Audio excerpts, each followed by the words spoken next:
중국 문화가 한국처럼 세계를 휘어잡으려면 한국이 잘하는 걸 배워오면 되잖아. 여기 미국에서 활동하고 있는 중국인 기자가 있습니다. 한국에 관한 기사를 작성한 뒤 중국으로 다시 돌아가지 못하게 되었다고 하는데요. 중국을 사랑하는 마음으로 쓴 기사일 뿐이라는 그녀는 몹시 억울해 보입니다. 대체 무슨 일일까요?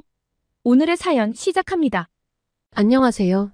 저는 미국에서 활동하고 있는 프리랜서 기자 왕리링입니다. 30대 중반의 나이로 베이징 출신이지만 현재는 워싱턴 DC에 거주하고 있어요.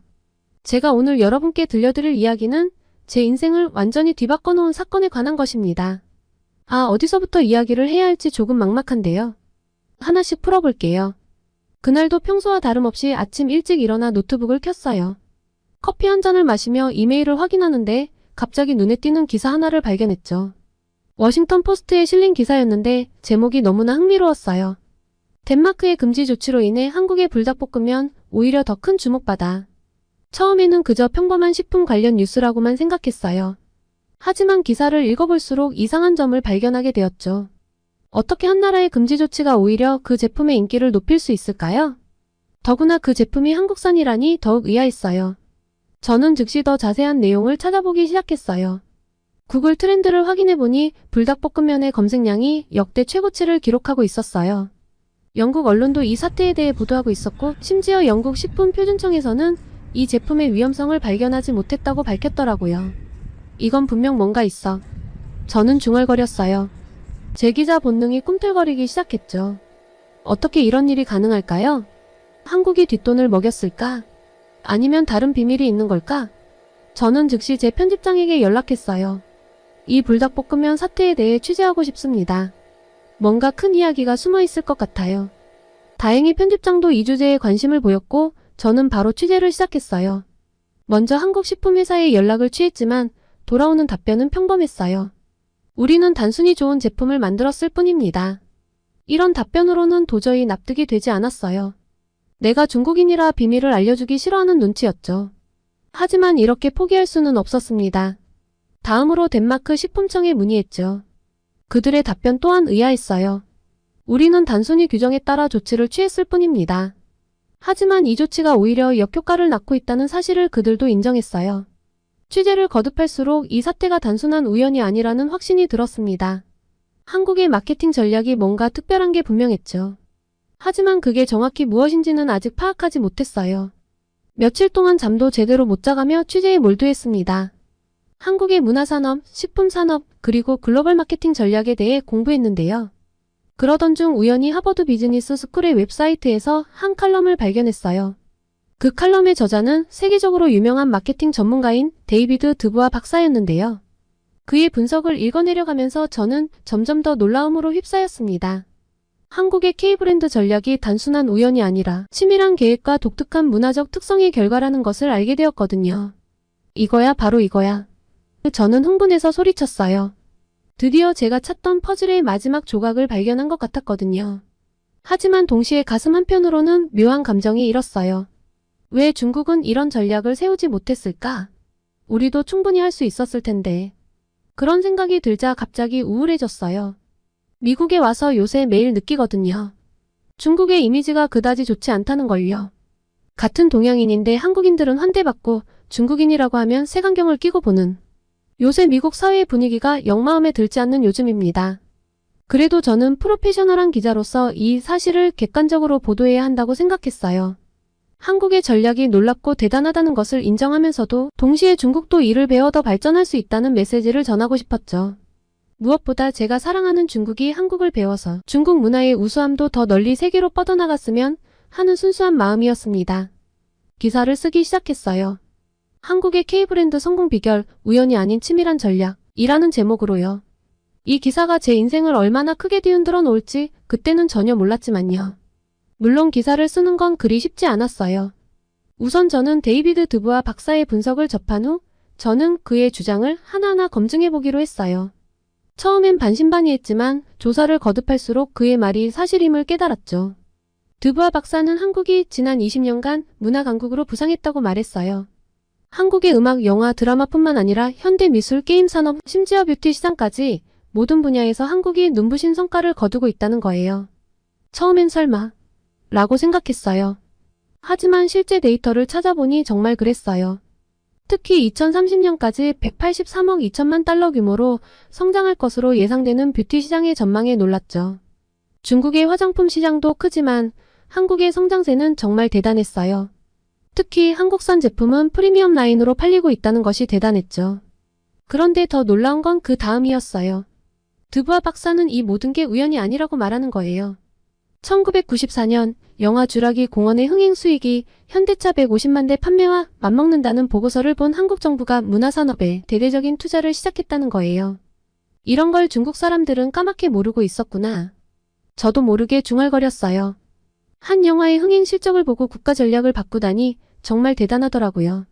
게다가 2022년 기준으로 한국 문화부의 예산이 60억 5천만 달러나 된다니 프랑스보다 30%나 많은 금액이라는 사실에 또 한 번 놀랄 수밖에 없었습니다. 이렇게 강력한 정부 차원의 투자가 있어서 세계를 한국 문화로 정복을 할 수 있었던 것이겠죠. 드부아 박사의 분석은 계속됐어요. 한국은 재미있고 빠른 소비자 발견 국가라고 하던데요. 카카오톡의 선물 기능을 예로 들며 새로운 브랜드를 발견하는 것을 신나는 경험으로 만든다고 설명하더라고요. 스타벅스부터 아모레퍼시픽까지 20억 달러가 넘는 선물 시장을 활용한다니 이건 정말 새롭고 놀라웠어요. 그리고 몰입형 경험 제공이라는 개념도 인상적이었네요. 패션 브랜드가 베이커리 카페를 열고 화장품 회사가 미술관을 여는 이유가 바로 이 때문이라고 해요. 심지어 웹툰에 음향 효과를 넣어 만화 읽는 경험 자체를 바꿔버렸다니 참신한 아이디어가 돋보였습니다. 이런 전략으로 2022년 기준 전 세계 만화 시장의 25%를 차지했다는 사실에 또 한 번 충격을 받았어요. 그리고 한국의 K-팝에 대한 분석도 흥미로웠는데요. 청각적 요소인 음악에 촉각과 시각을 어필하는 퍼포먼스를 더해 브랜드 매력을 높인다는 거예요. 실제로 K-팝 검색의 이미지 비율이 일반 웹 검색보다 2배나 높다고 하더라고요. 이래서 명품 브랜드들이 K-팝 스타들과 계약하는 거였군요. 중국의 C팝도 결코 뒤처지지 않는 멋진 능력자들이 있는데 이런 전략이 없으니 세계로 나가지 못하는 것이 아닐까 싶었습니다. 여기에 한 몫을 더해 한국 기업들의 실험 정신까지 기여를 했더라고요. 서울이 전 세계에서 가장 많은 팝업 스토어가 있는 도시라는 사실도 처음 알았죠. 2022년에만 250개 이상의 팝업 스토어가 열렸다니 이를 통해 이렇게 빠르게 새로운 걸 시도하고 테스트하는 문화가 부럽기도 했어요. 중국은 이 정도는 아니거든요. 아무래도 대륙이 넓다 보니 뭔가 유행이 번지려면 시간이 오래 필요하기도 하고요. 마지막으로 콘텐츠 제작 능력. 맞아요. 이걸 한국이 잘하죠. 중국은 힘들어하고요. 삼성이 단편 영화를 만들고 편의점 브랜드가 드라마를 만든다니 이건 정말 충격이었어요. 시장은 반드시 스크린을 통해 보여줘야 한다는 전략은 너무나 혁신적이어서 반드시 중국이 한국에서 배워야 하지 않을까 싶었어요. 이 모든 걸 알게 되면서 저는 점점 더 한국의 전략에 감탄하게 됐어요.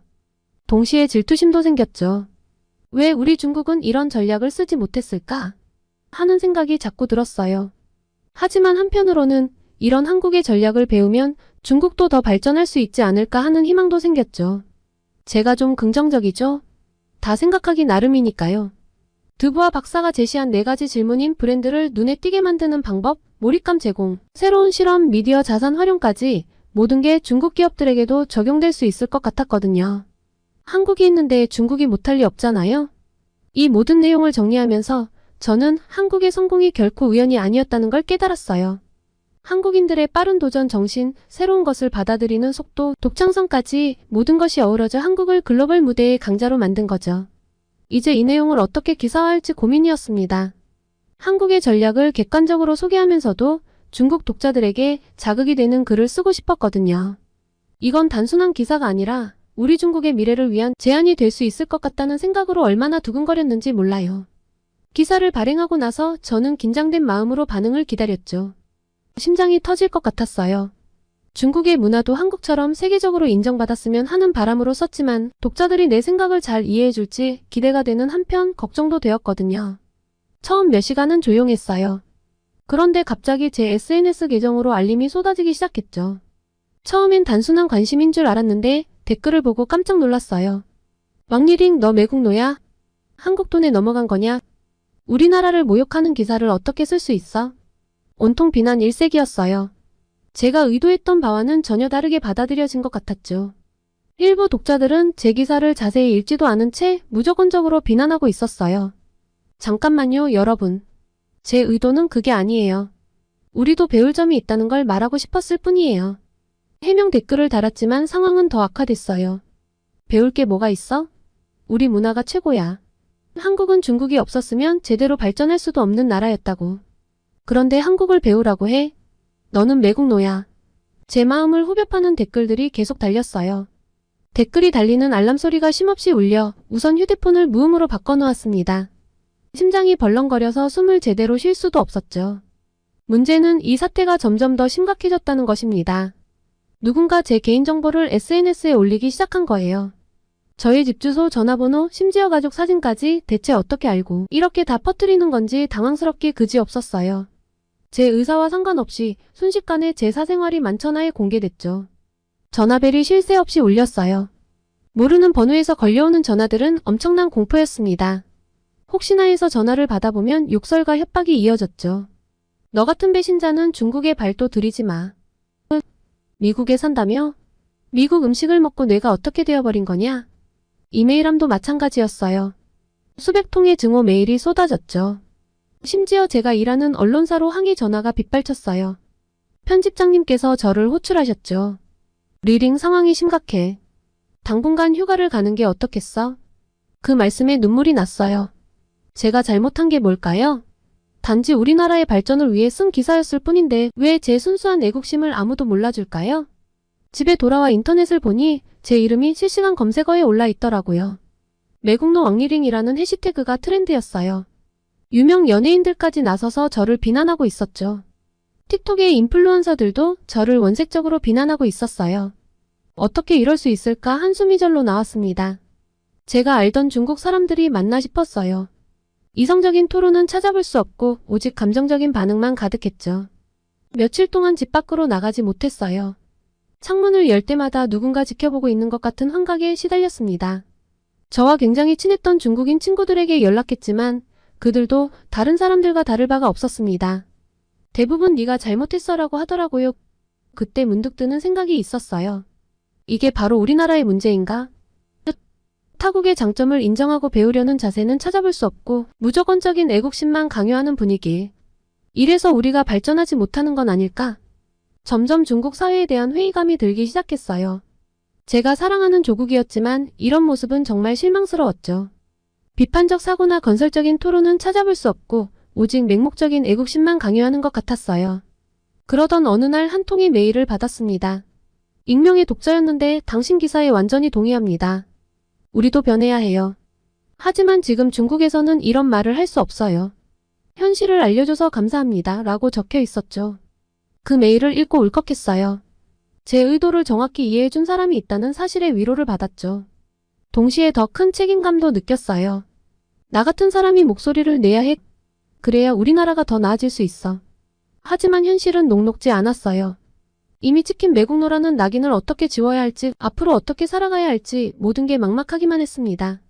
우선 저는 편집장님의 말대로 이메일도 SNS 계정도 보지 말고 우선 휴가를 떠나기로 했어요. 휴가지는 바로 한국이었습니다. 직접 가서 확인해보고 싶은 것들이 많았거든요. 한국에 도착한 순간 저는 마치 다른 세상에 온 것 같았어요. 인천공항의 첨단 시설에 먼저 놀랐고 서울로 향하는 길에 보이는 깔끔한 도시 풍경에 또 한 번 놀랐죠. 호텔에 짐을 풀자마자 강남으로 향했어요. 그곳에서 본 광경은 정말 충격적이었는데요. 화려한 간판들, 세련된 사람들, 그리고 곳곳에 보이는 최신 기술들까지 중국과는 비교할 수가 없었죠. 마치 미래 도시에 온 것 같은 착각이 들었습니다. 그리고 K-팝 아이돌 굿즈 샵에 들렀는데 그 규모에 또 한 번 놀랐어요. 단순히 CD나 포스터를 파는 게 아니라 아이돌과 관련된 모든 것을 판매하고 있더라고요. 심지어 아이돌의 목소리로 알람을 설정할 수 있는 앱도 있었어요. 이게 바로 두부와 박사가 말한 몰입형 경험이구나 싶었죠. 그리고 길을 걷다 우연히 드라마 촬영 현장을 목격했는데 수많은 팬들이 모여 있었거든요. 그런데 놀랍게도 외국인들이 더 많았어요. 전 세계 사람들이 한국 드라마에 열광하는 모습을 직접 보니 한국 문화의 영향력을 실감할 수 있었죠. 저렇게 세계인에게 사랑받는 한국 문화가 그저 부럽기만 했습니다. 그리고 명동으로 이동을 했다가 저는 참 씁쓸한 광경을 보았습니다. 거리 곳곳에 화장품 가게가 있었는데 모든 매장이 사람들로 북적였어요. 특히 중국인 관광객들이 정말 많더라고요. 한 가게에 들어가 봤는데 직원이 중국어로 친절하게 응대해주는 모습에 놀랐어요. 중국에서 오셨어요? 이 제품 중국에서 정말 인기 많아요. 친절한 직원의 말에 괜히 마음이 따뜻해졌어요. 동시에 복잡한 감정도 들었죠. 우리나라에서는 한국을 비난하면서 정작 이렇게 한국 제품을 사러 오는 중국인들이 많은 거잖아. 그런데 나를 왜 그렇게 욕을 한 거지? 복잡한 심경으로 저녁에 한국인 기자 친구를 만났습니다.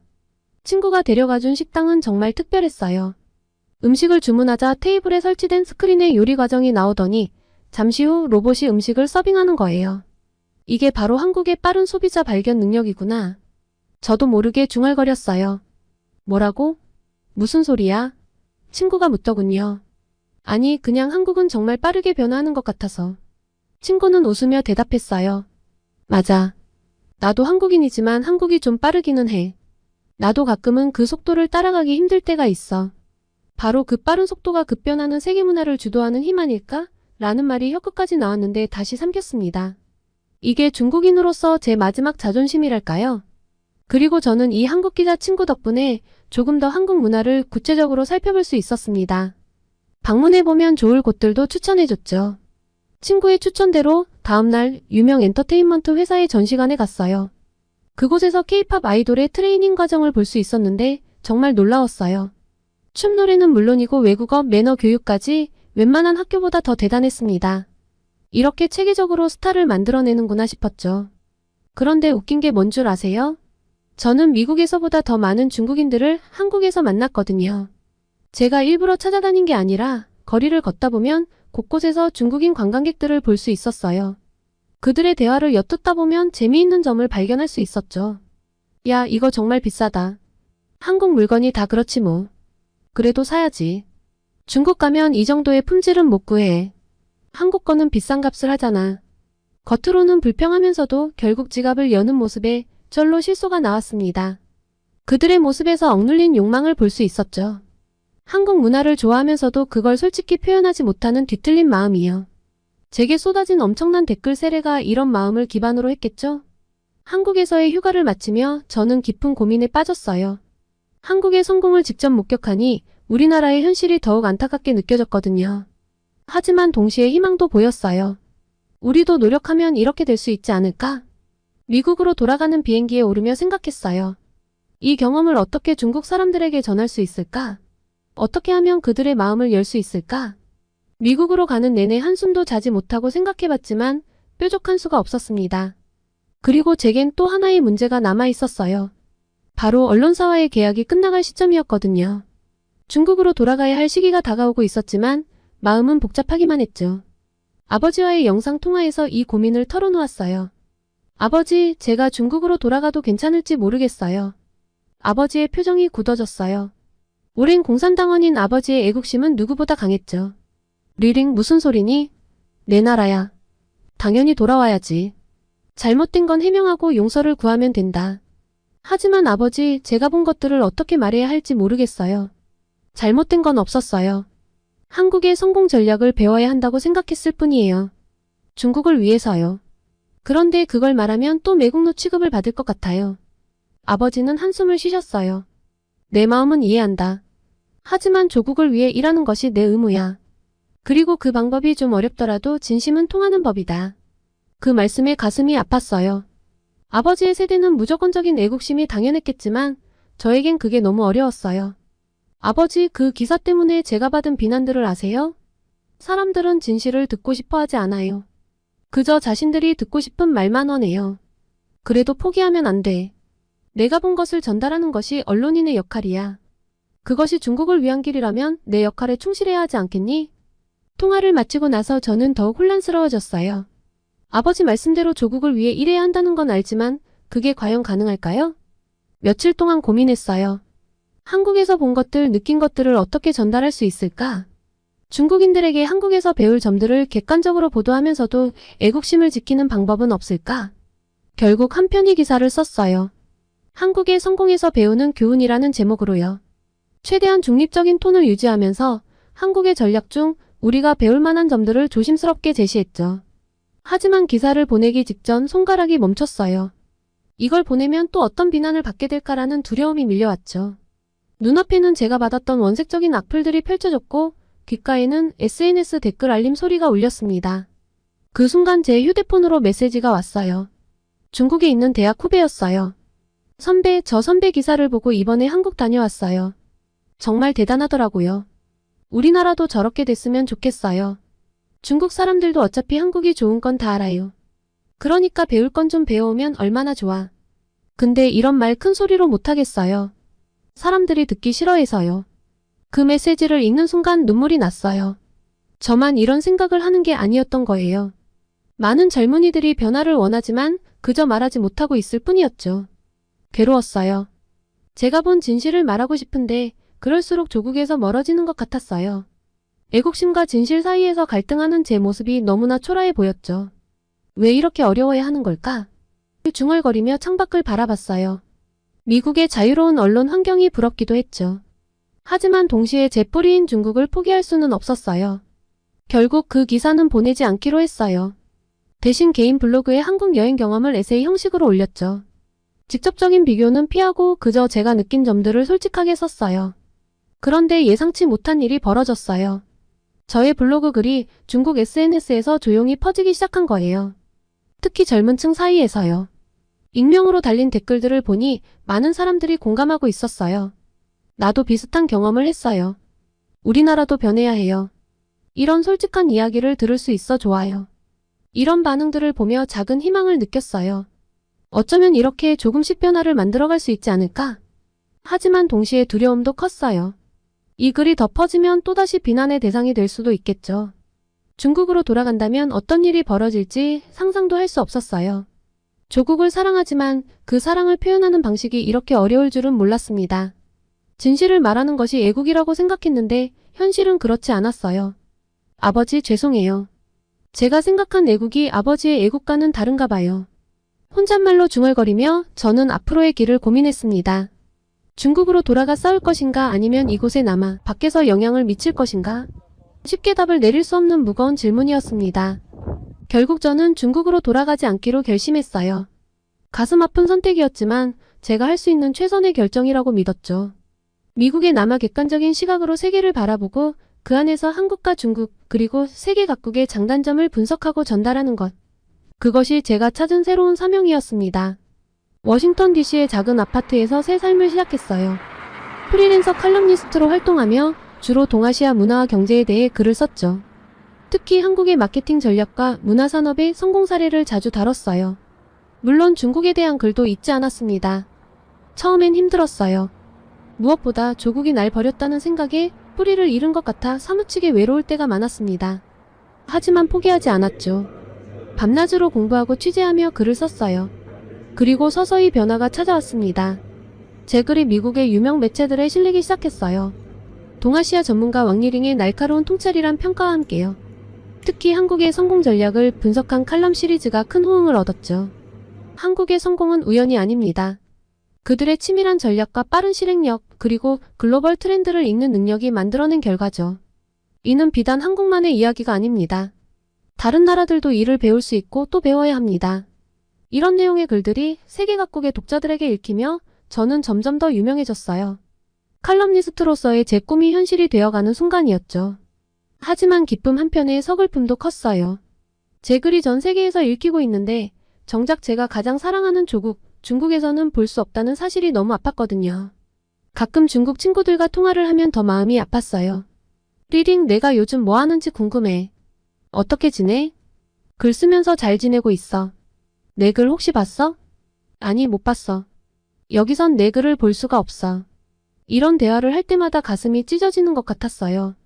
내가 쓴 글로 세계의 독자들과 소통하고 있는데 정작 내 나라 사람들은 그걸 읽을 수 없다니. 어느 날 한 미국 방송국에서 인터뷰 요청이 왔어요. 동아시아 전문가로서 한국과 중국의 문화산업을 비교해달라는 거였죠.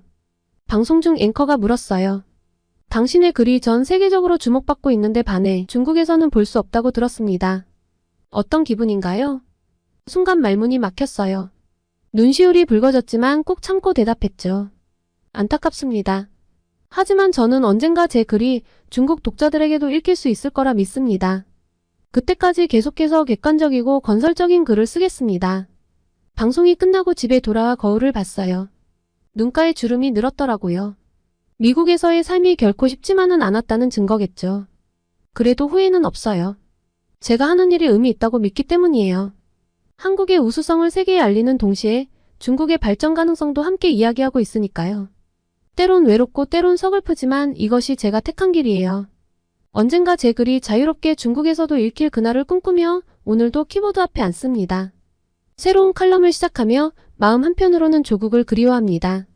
그리고 다짐해요. 언젠가 꼭 내 글로 중국의 발전에 기여할 수 있기를 바랍니다.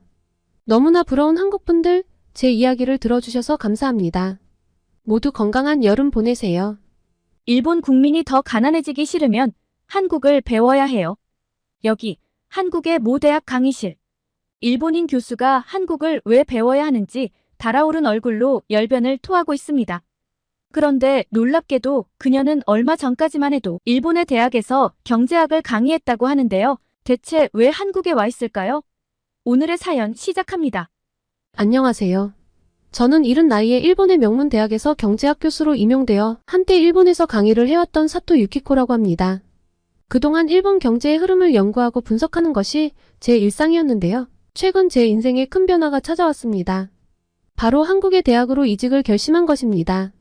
아마 이 이야기를 들으시는 여러분께서는 일본에서 안정적인 강의에 기반이 잡혀있던 제가 갑자기 한국으로 왔는지 궁금하실 겁니다. 그 이유를 설명하기 위해 제가 일본에서 목격하고 연구했던 경제, 현실에 대해 먼저 이야기해야 할 것 같네요. 한국 분들은 일본 경제에 대해 어떻게 생각을 하시나요? 그래도 일본 정도면 잘 사는 것 아니냐, 내수가 탄탄한 것 아니냐라고 말씀하시는 한국 분들도 꽤 계시더라고요. 물론 전 세계적으로 경제 흐름이 그리 좋지 않은 건 사실이에요. 그렇지만 제가 전문가로서 지켜본 일본은 너무나 심각했습니다. 특히 최근 몇 년간 일본 경제는 심각한 문제에 직면해 있었죠. 가장 눈에 띄는 것은 엔화 가치의 급격한 하락입니다. 최근 1달러당 80엔에서 160엔까지 떨어지는 것을 지켜봤는데요. 이는 34년 만에 최저치로 일본 경제의 취약성을 여실히 보여주는 지표입니다. 엔화 가치가 하락을 할 수도 있고 상승을 할 수도 있는 것 아닌가 하실 텐데요. 엔화 가치 하락은 단순한 숫자의 변화가 아닙니다. 이는 일본 국민들의 실질적인 삶의 질 저하로 이어집니다.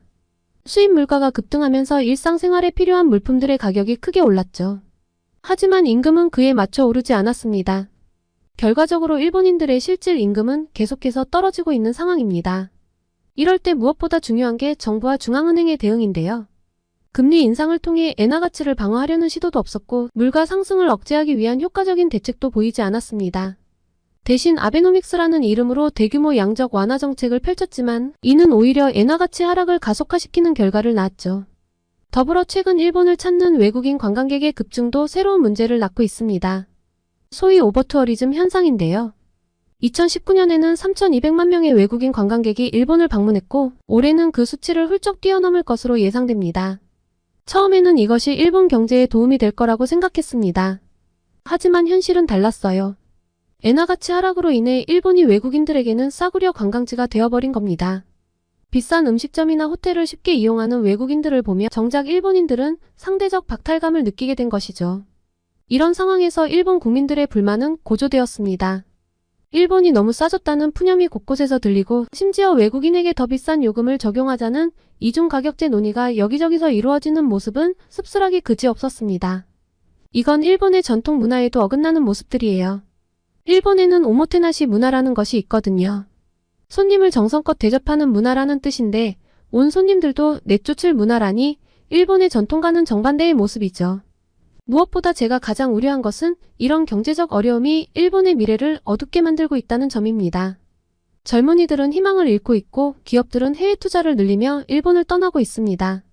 그동안 일본을 바쳐왔던 일본의 제조업 기반이 무너지고 기술 혁신의 속도도 느려지고 있는 것이 너무나 확연히 눈에 들어왔습니다. 이런 상황을 지켜보면서 저는 점점 더 무력감을 느꼈습니다. 제가 그토록 사랑하던 일본 경제가 이대로 쇠퇴의 길을 걸어갈 수밖에 없는 걸까요?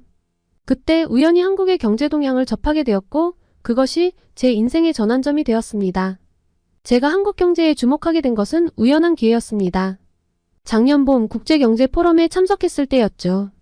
그곳에서 한국의 젊은 경제학자들과 대화를 나누면서 저는 큰 충격을 받았습니다. 그들의 눈은 동태 같은 일본 젊은이들의 눈과는 다르게 정말 반짝이고 있었거든요. 미래에 대한 희망과 자신감으로 가득 찬 모습이었습니다. 지금의 위기 정도는 별것 아니고 얼마든지 극복해낼 수 있다는 자신감이 제게도 느껴졌죠. 처음에는 그저 젊은이들의 순수한 열정이라고만 생각했습니다. 하지만 대화를 나누면 나눌수록 그들의 자신감에는 충분한 근거가 있다는 것을 깨달았습니다. 한국의 경제 지표들은 놀라울 정도로 긍정적이었거든요. 먼저 한국의 수출 실적이 눈에 띄었습니다. 반도체, 자동차, 조선 등 주력 산업에서 세계 시장을 선도하고 있었죠. 특히 삼성전자와 같은 기업들은 끊임없는 혁신으로 글로벌 시장에서 선두를 달리고 있었습니다. 이는 일본 기업들이 점점 경쟁력을 잃어가는 것과는 대조적인 모습이었죠. 더욱 놀라웠던 것은 한국의 신산업 분야에서의 약진이었습니다. 인공지능, 로봇공학, 바이오테크놀로지 등 미래 산업 분야에서 한국은 빠르게 성장하고 있었어요. 정부의 적극적인 지원과 기업들의 과감한 투자가 이뤄지고 있다는 점이 인상적이었습니다. 한국의 스타트업 생태계도 주목할 만했습니다. 수많은 젊은이들이 창업에 도전하고 벤처 캐피털의 투자도 활발했죠. 이는 일본에서는 좀처럼 보기 힘든 광경이었습니다. 일본의 젊은이들은 안정적인 대기업 취업만을 선호하는 경향이 있거든요. 갈수록 도전을 꺼려하는 일본 젊은이들과는 정말 다른 모습에 저도 모르게 감탄사가 터져나오더라고요. 노동시장의 변화도 흥미로웠습니다. 한국에서는 최근 몇 년간 꾸준히 임금이 상승하고 있었어요. 특히 올해 충계 노사교섭에서는 5.28%의 임금 인상률을 기록했다고 하더군요.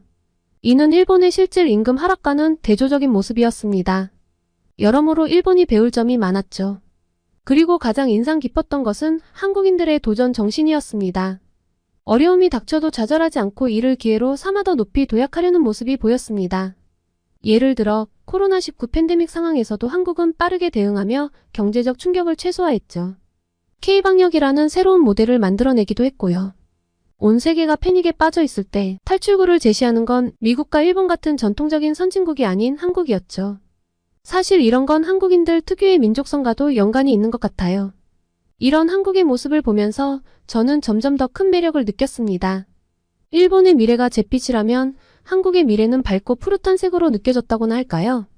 그리고 문득 이런 생각이 들었습니다. 내가 이 역동적인 환경에서 연구하고 가르친다면 어떨까?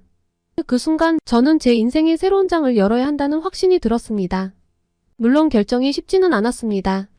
제게 정년 보장을 해준 일본의 대학을 떠나는 것이 두렵기도 했고 새로운 환경에 적응할 수 있을지 걱정도 됐죠. 하지만 제가 느낀 한국 경제의 잠재력과 활력은 그런 두려움을 압도했습니다. 그래서 저는 용기를 내어 한국의 여러 대학에 지원서를 보냈습니다. 이 결정은 제 인생에서 가장 큰 도전이었지만 동시에 가장 설레는 결정이기도 했는데요. 일본 경제의 한계를 직접 목격하면서 저는 새로운 환경에서 새로운 시각을 얻고 싶었거든요. 무엇보다 한국의 역동적인 경제 현장을 직접 체험하며 연구할 수 있다는 생각에 가슴이 뛰었죠. 특히 알아보면 알아볼수록 한국 대학들의 연구 환경과 지원 체계에 큰 매력을 느꼈습니다. 한국에 오기 위해 강의할 대학을 알아보는 과정에서 저는 정말 여러 번 놀랐는데요. 최첨단 연구시설, 풍부한 연구비 지원, 그리고 산학협력의 활발한 분위기까지 이 모든 것이 연구자로서의 저를 자극했습니다. 특히 4차 산업혁명 관련 분야에 대한 한국 대학들의 투자와 열정은 정말 인상적이었어요.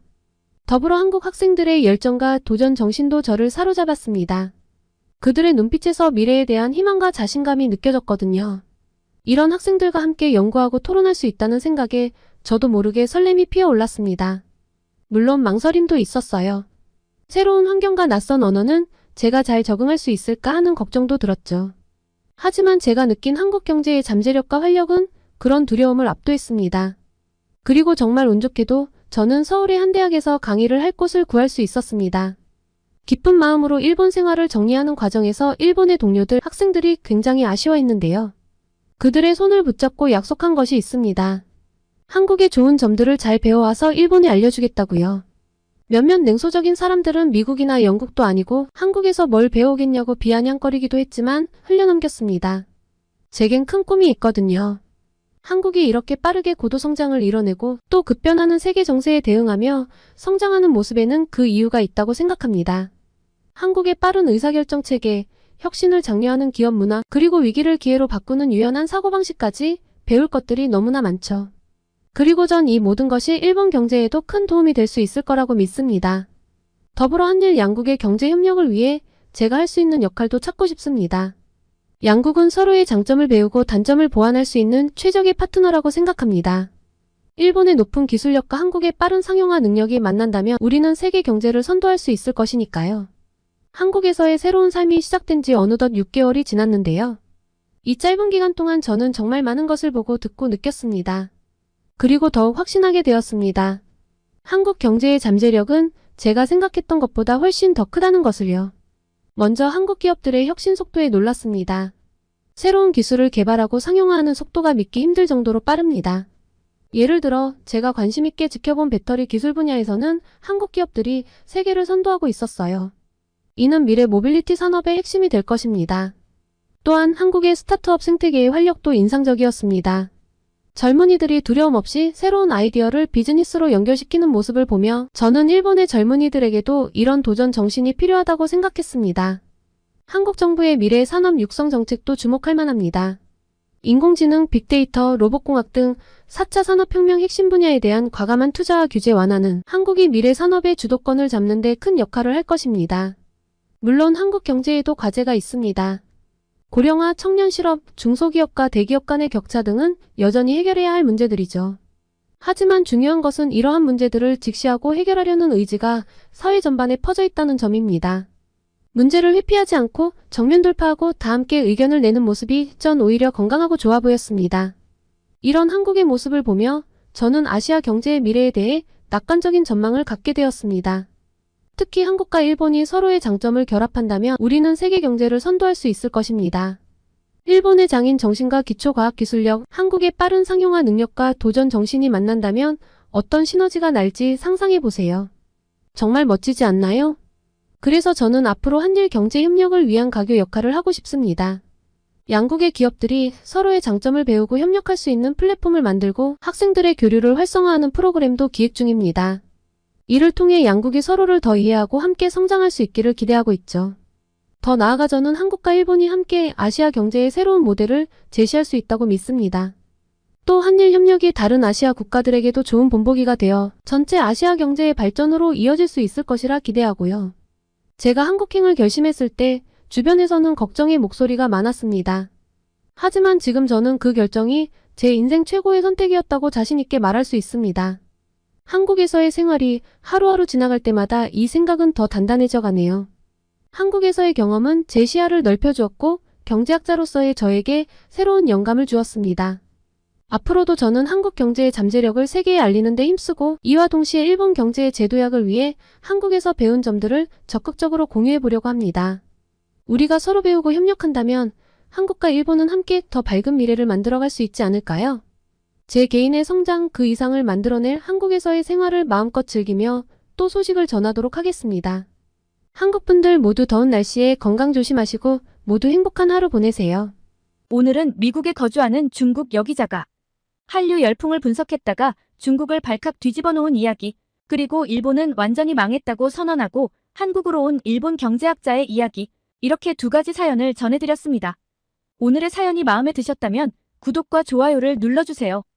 여러분의 구독과 좋아요는 계속해서 좋은 사연을 소개할 수 있는 힘이 됩니다.